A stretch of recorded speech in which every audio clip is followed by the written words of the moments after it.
Hi everyone, welcome to Campus Group TV Nigeria.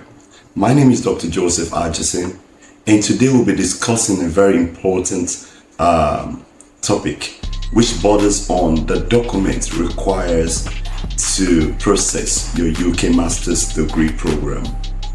But before we continue, I would like you to give us a thumb up and subscribe for more educational materials. Feel free to ask us in the comment section.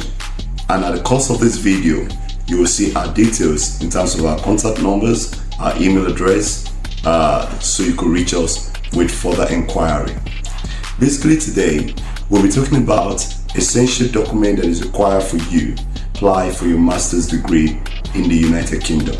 Though these essential documents are also similar to that which you will need to apply for a master's program in Canada, in Australia, and in US, only but for some little changes or some extra document that is required for those. But for the purpose of this video, we'll be focusing on United Kingdom Master's Program. And in our next video, we'll be talking about essential document for the undergraduate, foundation, and different category PhD as well. So for today, we'll be looking at the essential document requires for you to apply for a master's program in the United Kingdom. And the number one on the list is your BSc certificate. What qualifies you to apply for a master's program is your BSc certificate. That means you must have done an undergraduate program for 4 years and you have graduated with it. And with this, you apply for a related course or a course in the area of your work experience. So once your certificate is intact from your undergraduate program, then you're good to go. It's a very compulsory document that's required.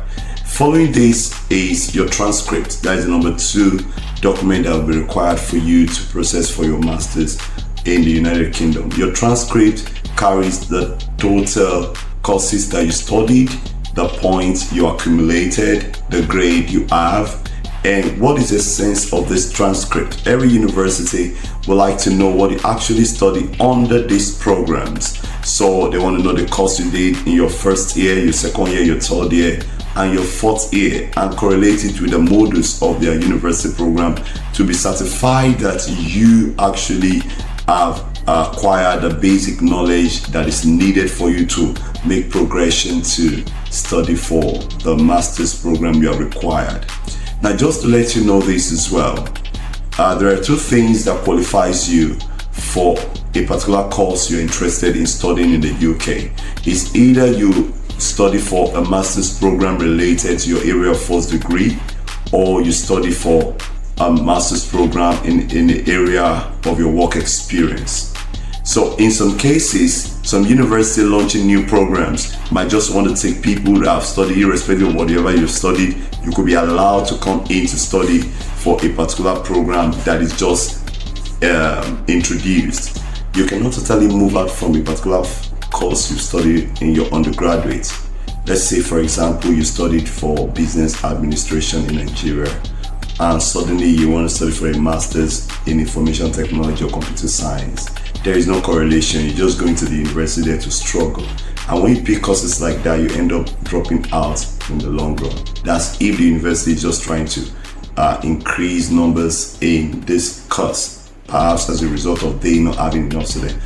Or if you provide documents that are not real or that are not true. Let's say, for example, in a bid for you to get the information technology course for the masters, you went to get training certificates in let's say data processing or programming, and eventually you get the course. You will not enjoy the course because the teaching system in the UK is quite different from the teaching system in Nigeria. So basically, we advise that when you want to study for a course in the UK, study for a course that is related to your area of first degree or the area of your experience. When I say experience, it simply means that you might have studied a course, for example, study for accounting in your undergraduate, and all the jobs you've ever been doing, you've been working as a business development manager or as a marketer, and you have built career in that area. So it's very advisable to pick a master's program in the area of your strength, your comfort, wherein you'll be able to do exploit by the time you start studying for the masters in the UK. So you could pick a course in MSc marketing or strategic marketing and the likes of it, depending on the experience you have. But if for any reason you just want to study a course that is totally different from either your first degree or your work experience, it simply means that you need to get a certification to prove to the admission team that you have a basic academic experience or training experience in this new area you want to study for. For example, some students actually want to study social works. A lot of students want to study for social works without having experience in social work related job. So what we basically advise is for them to take a 6 month or a 7 month internship, maybe in an NGO or in a social care work environment, where they'll be able to build capacity, build experience, build knowledge that will enable them to make progression in their master's program. And the next document that you need to present for you to secure a master's program in the UK university is your curriculum vitae, your CV. Now, because you have studied for an undergraduate and you need to study for a master's, it's been believed that you are already working and you have years of work experience, or you just graduated from the university, at least you have some few months of work experience. You need to show this in your CV. Your CV must be very detailed in the area of your bio data, detailed in the area of the schools you studied in, the year you enrolled, the year you finished. Also detailed in the area of your work experiences in terms of the month and the year you started working, the month and the year you left the first job, the month and the year you start. It has to be detailed, and your role on the job, talking about the duties, your responsibility on a particular role that you were given. You just need to prove it as well.